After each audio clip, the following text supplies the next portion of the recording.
Sabe, eu estava pensando aqui, é muito curioso notar como a nossa sociedade estruturou toda essa ideia de confiança ao longo dos séculos, né? Uhum, com certeza. É um sistema bem antigo. Pois é, porque, geralmente quando a gente senta para assinar um contrato importante, no mundo real, digamos, sei lá, um financiamento imobiliário de 30 anos, ou até abrir uma conta num banco, o cenário é sempre o mesmo. Ah, aquela pilha enorme de papéis. Exatamente. Aquela pilha gigantesca com letras minúsculas, a gente toma aquele café frio da agência, rubrica umas 30 páginas e, no fim das contas, a gente confia cegamente no gerente que está ali sorrindo do outro lado da mesa. A gente confia na instituição, né? Porque, tem um prédio bonito, tem logo na fachada. Sim, confia no cartório, no sistema judiciário. E, no fundo, a gente só cruza os dedos esperando que não tenha nenhuma pegadinha escondida naquelas entrelinhas. Um sistema colossal que movimenta trilhões, mas que é 100% baseado em confiança humana. E humanos, bom, a gente sabe que são falíveis. Não, total. E se absolutamente tudo der errado, a nossa única esperança é confiar que anos, talvez décadas, de processos nos tribunais vão resolver o problema. É um modelo muito caro, super ineficiente e, cheio de atritos que a gente nem vê. A máquina inteira gira à base dessa presunção de boa-fé. Só que aí a gente entra no universo das criptomoedas, da tecnologia blockchain e das chamadas finanças descentralizadas, o DeFi. E de repente, aquela pilha inteira de papel simplesmente desaparece. É um choque de realidade para muita gente. É um choque. Porque, para quem está observando de fora, essa transição parece absolutamente assustadora. Dá muita impressão de que a sociedade simplesmente pegou a mesa do gerente do banco e trocou por um gigantesco cassino digital. Sem regras, sem xerife, sem nenhuma garantia. É a visão mais comum. E é exatamente por isso que a nossa imersão de hoje é tão importante. O nosso material de base para esse bate-papo são 2 documentos técnicos oficiais. A documentação de um protocolo chamado HyperEFX. Mais especificamente, a gente está mergulhando nos arquivos What is a Token e HFF Token. Que são fascinantes, diga-se de passagem. Muito. Mas olha, o objetivo aqui não é só fazer uma resenha de um projeto específico. A ideia é usar HyperEFX como um mapa do tesouro.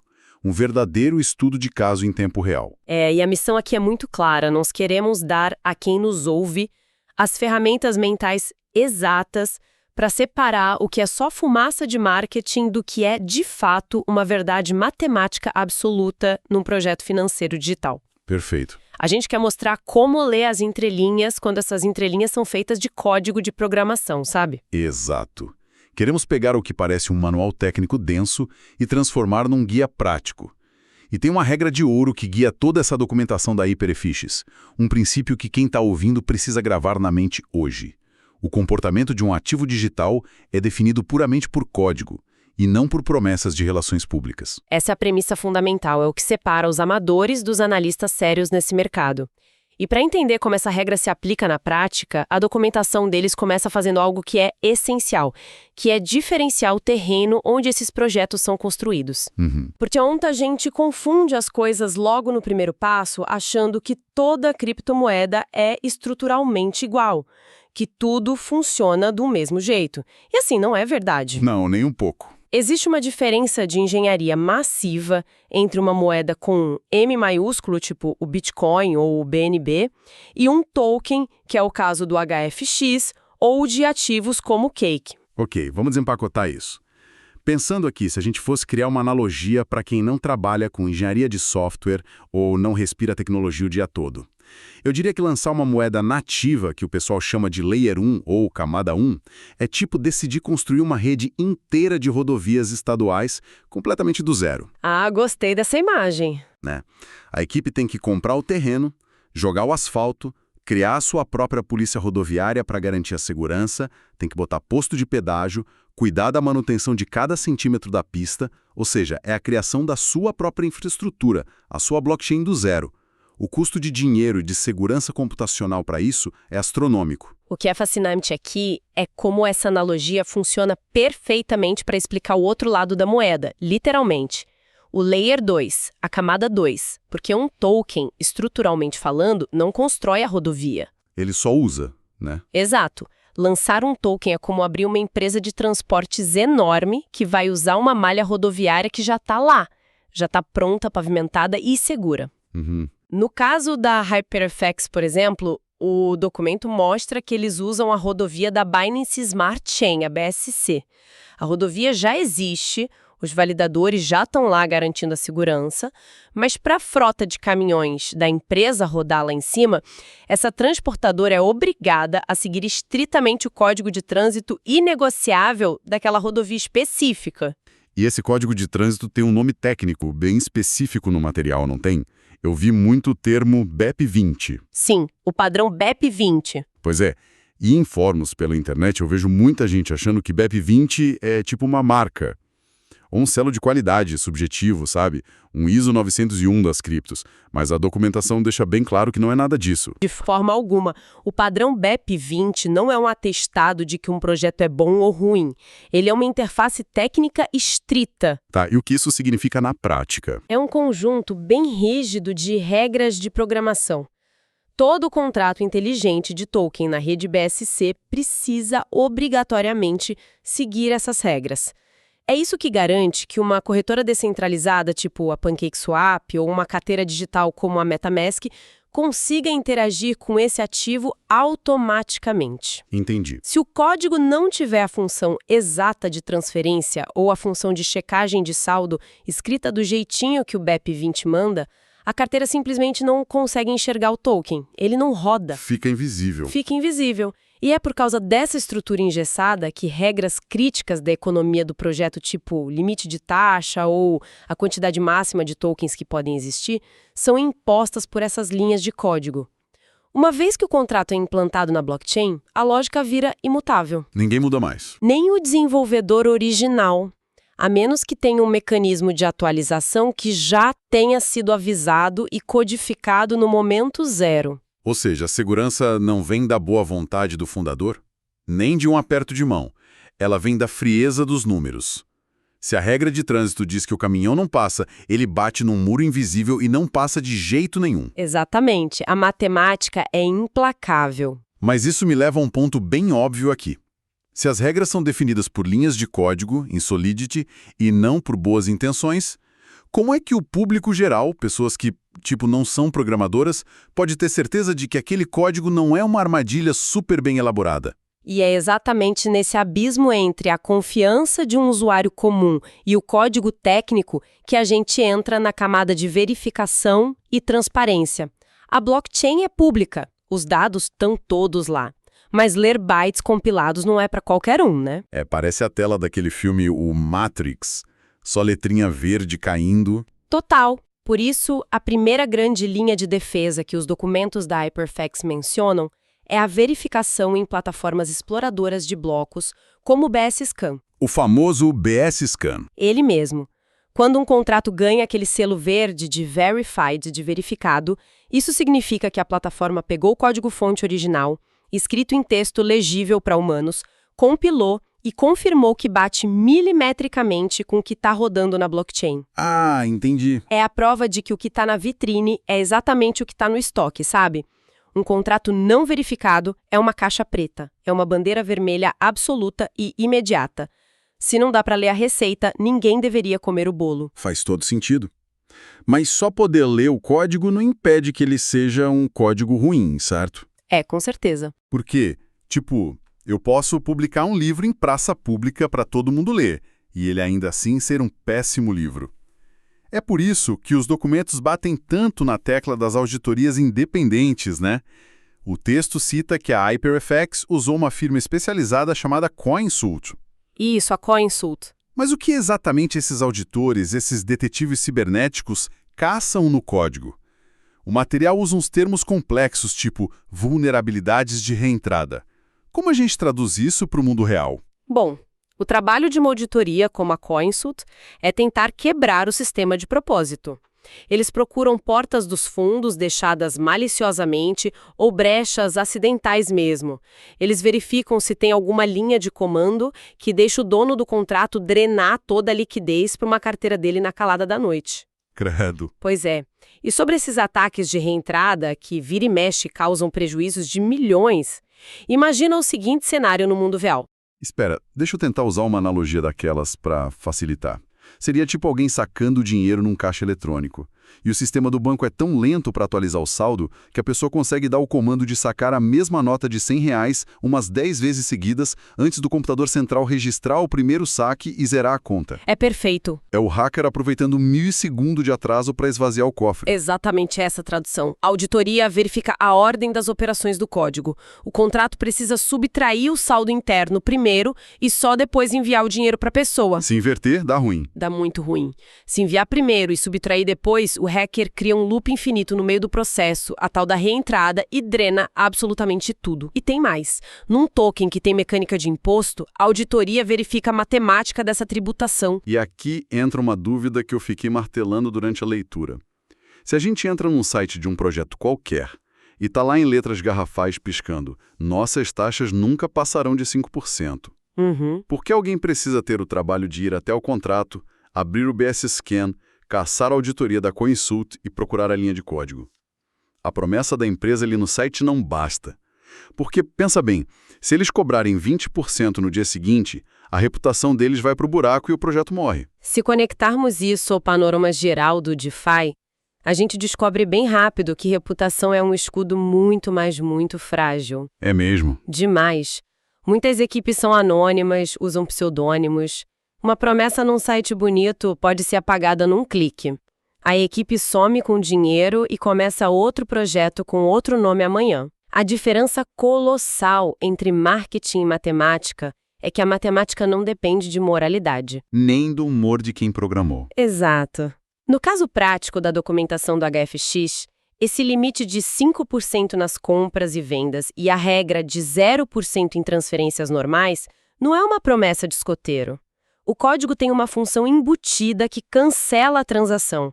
Ele dá um comando de revert se o administrador tentar impor uma taxa maior que 5. Essa função revert me deixou de queixo caído. É muito poderoso. Porque não é que o sistema vai gerar um alerta ou mandar um e-mail reclamando para a ouvidoria. Não tem ouvidoria. Bate no limite imposto, a transação morre na hora. É a física daquele universo funcionando. O Estado volta para o ponto anterior como se nada tivesse acontecido. É inquebrável. É inquebrável. E a Coinsult atestou publicamente não só que o teto de 5% não pode ser rompido pelo revert, mas também confirmou que não tem nenhuma função oculta de cunhagem de novos tokens, o famoso mint. Ah, o mint. Sim. Ninguém, sob nenhuma circunstância, pode imprimir mais HFX do nada para diluir o valor de quem já tem. Nossa, saber que a matemática impede o roubo de taxas e a inflação artificial é um alívio. Mas e sempre tem um mais. Isso me faz pensar na outra metade do problema. Que seria? Porque, a gente garantiu que ninguém vai roubar fundos com taxa abusiva, legal. Mas o que destrói muito o projeto e deixa a galera no prejuízo é o mercado ser inundado por novos tokens de forma legal, despencando o preço porque a oferta engoliu a demanda. O que nos obriga a olhar para a anatomia da oferta. Sem dúvida. E é por isso que os documentos da HyperFX têm uma seção gigantesca sobre tokenomics, a economia do token. Porque a forma como esses ativos são distribuídos desde o dia zero revela a real intenção da equipe muito mais do que qualquer apresentação de PowerPoint. É ali, nos números, que a gente vê a diferença entre a oferta teórica que está circulando e a que está matematicamente bloqueada. E quais são as armadilhas aqui? O que os documentos mostram que a gente tem que fugir? Olha, uma das maiores bandeiras vermelhas é quando um projeto deixa uma fatiça ou uma piscina de liquidez que não está trancada. É a receita para o famoso rug pull, o puxão de tapete. A gente ouve muito esse termo. A equipe faz aquele marketing agressivo, o preço sobe porque entra comprador novo e aí eles despejam a reserva inteira na cabeça do mercado. Sugam o valor real, somem com o dinheiro e o usuário fica com uma moeda que não vale nem um centavo. É aqui que a coisa fica realmente interessante. Porque a gente vê projetos por aí com marketing pesado, ostentando um preço super baixo por unidade, só para atrair quem está começando e sonha em ficar rico rápido. Clássico. Só que eles escondem que 80% de tudo que existe da moeda está na mão dos fundadores e pronto para ser despejado em semanas. E quando a gente olha para a abordagem pública e transparente da HyperFX no documento, o contraste é absurdo. É uma aula de governança algorítmica, de verdade. O fornecimento total do HFX é cravado em 1 bilhão de unidades. Não dá para criar mais. E o lançamento inicial foi um fair launch. Lançamento justo. Isso. Feito numa plataforma chamada Pink Sale, onde eles arrecadaram um pouco mais de 85 BNBs de 104 carteiras públicas. Tá, deixa eu fazer uma pausa rápida nesse conceito. Para quem não está no dia a dia do mercado, como a gente explica a diferença desse fair launch para um lançamento tradicional lá do Vale do Silício? Boa pergunta. Porque no mercado de ações ou criptos mais antigas, os amigos do rei, os fundos de capital gigantes, compram um ativo a preço de banana meses antes, com um super desconto. Aí quando abre para o público, o preço já está nas alturas, né? Inflado. E o varejo paga a conta. No fair launch, pelo que eu entendi, o preço do token é o mesmo para quem chegou no último minuto e para o próprio desenvolvedor do projeto. Não tem porta dos fundos. Exatamente isso. É o mesmo campo de jogo para todo mundo. E a distribuição no primeiro dia reflete bem isso. 50% de todo o suprimento já estava voltado direto para o mercado no primeiro segundo. Metade? Metade. Sendo 30% para um airdrop comunitário, recompensando a base de usuários mais cedo, e 20% desse lançamento justo. Mas o que realmente muda o jogo da confiança é o que acontece com a equipe interna. Os Core Contributors. Ah, essa parte é sensacional. A documentação mostra que a equipe tem 0% de acesso aos próprios tokens no lançamento. Existe um bloqueio mecânico de 6 meses. É o período que a indústria chama de cliff. O famoso precipício. Ou seja, por um semestre inteiro, absolutamente nada se move da carteira deles. É um deserto de liquidez para os criadores. Nada. E o impacto psicológico disso é brutal. Força os desenvolvedores a continuarem trabalhando no protocolo por 6 meses sem botar um centavo de venda no bolso. Porque se eles abandonarem no terceiro mês, os tokens travados lá na frente vão valer zero. Exato. E depois dos 6 meses, a liberação ainda é gradual. Leva mais 10 meses de gotejamento linear. Não tem um despejo gigante de uma vez só. E a documentação fala que eles não usam um sistema de confiança para monitorar isso. Não é o chefe marcando num calendário de papel ou numa planilha escondida.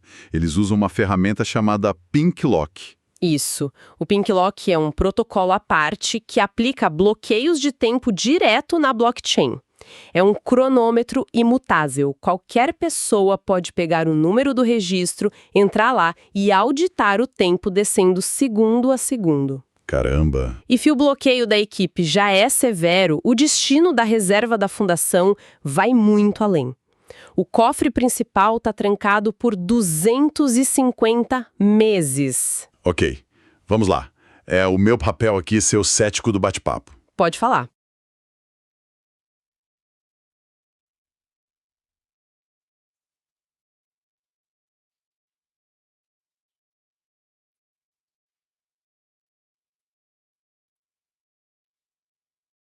Trancada por 21 anos. Sério, 250 meses. No universo de tecnologia, isso equivale a um milênio. A cada 2 anos surge uma inovação que vira tudo de cabeça para baixo. Qual é a utilidade prática de botar um cadeado tão longo numa reserva no mercado que muda tão rápido? Não soa só como um marketing muito extravagante? É uma provocação excelente. E muita gente questiona isso. Mas o motivo de um bloqueio intergeracional não é sobre impedir o uso no curto prazo. É sobre sinalizar permanência. Como assim? Num mercado onde projetos somem em meses, um cronômetro de 21 anos garante para os grandes investidores e algoritmos que o protocolo planeja sobreviver além dos próprios criadores. Aquilo não é um fundo de emergência para o ano que vem, é um alicerce. E, de novo, Não precisa acreditar neles. O registro 15325353 do Pink Lock está lá aberto para quem quiser auditar. É a troca da promessa humana por um bloqueio mecânico. Sim. Realmente. Só que essa ideia recorrente de substituir humano falho por cronômetro na blockchain me leva a um ponto de atrito muito importante no final da documentação. Qual seria? Porque a gente viu que a oferta está bloqueada, viu que as taxas estão limitadas pelo código revert, mas no fim das contas, a infraestrutura tem um administrador. Todo contrato inteligente nasce com um dono, uma carteira mestre conectada aos desenvolvedores. Certo. O que impede esse administrador que tem a chave mestre de mudar as regras no meio do jogo e estragar tudo isso que a gente acabou de elogiar. Ah, essa é a grande questão do poder de administração no DeFi. E é verdade, todo contrato nasce com funções privilegiadas. O dono tem poderes que os usuários não têm. Ele pode diminuir taxas ou colocar carteiras numa whitelist, uma lista de isenção. Que é importante para a atualização, né? Super importante para os novos módulos do ecossistema interagirem sem pagar a taxa. Mas e esse é o ponto crítico, o que o dono absolutamente não pode fazer, já que o código do HFX foi auditado e travado. É aumentar a taxa além daqueles 5%, drenar a liquidez trancada no Pink Lock ou criar tokens novos. A chave mestre não abre essas portas. Peraí. Isso cria um conflito gigantesco com o que se fala por aí. Porque qualquer um que abre o Twitter ou acompanha a cripto hoje em dia, ouve os influenciadores gritando que renunciar à propriedade do contrato, o tal do Renounce Ownership, é o selo definitivo de segurança que um projeto tem que ter. Pois é. E a documentação da HyperFX fala com todas as letras que eles não renunciaram. Manter a propriedade não é, por definição, deixar uma porta dos fundos aberta. Isso levanta uma questão importantíssima e a gente precisa encarar de frente, porque esse é indiscutivelmente o maior mito que precisa ser derrubado nas finanças descentralizadas. O maior mito. O maior. A renúncia cega e precoce da propriedade trava o contrato num estado permanente de paralisia. Soa maravilhoso no marketing, a comunidade aplaude na hora, mas na prática amputa a evolução do protocolo. Voltando à nossa analogia da transportadora, se a equipe renuncia, é tipo o dono pegar a chave de ignição e a chave do baú do caminhão e jogar no fundo do oceano, para provar que nunca vai fugir com a carga. Perfeito. Fica super seguro. Ninguém rouba o caminhão. Mas se amanhã o mercado criar um combustível mais barato, ou se estourar um pneu, a equipe não tem a chave para abrir a porta e consertar o caminhão para a empresa sobreviver. Fica inútil. Ou um cofre de liquidez novo. Uhum. Esses contratos novos vão precisar movimentar o HFX toda hora e, para a matemática fechar, precisam fazer isso sem pagar a taxa padrão. Se o dono já jogou a chave fora, é tecnicamente impossível adicionar esse novo stake na whitelist. O projeto congela no tempo. Não tem como se adaptar? Nenhuma. Então a verdadeira pergunta que um analista rigoroso tem que fazer não é a propriedade foi renunciada, mas sim, avaliando o código-fonte, o que exatamente essa carteira mestre é matematicamente capaz de fazer. Entendi. É uma assimetria de poder proposital. A fechadura deixa abrir portas para manutenção, mas tem um limitador mecânico que não deixa abrir o cofre do dinheiro. Exato. No ecossistema do HFX, a administração só tem poder de tornar o uso diário mais barato e benéfico, reduzindo taxa ou aprovando isenção para novos módulos. Mas é impossível que eles usem esse poder para punir o usuário, aumentar imposto ou roubar fundos.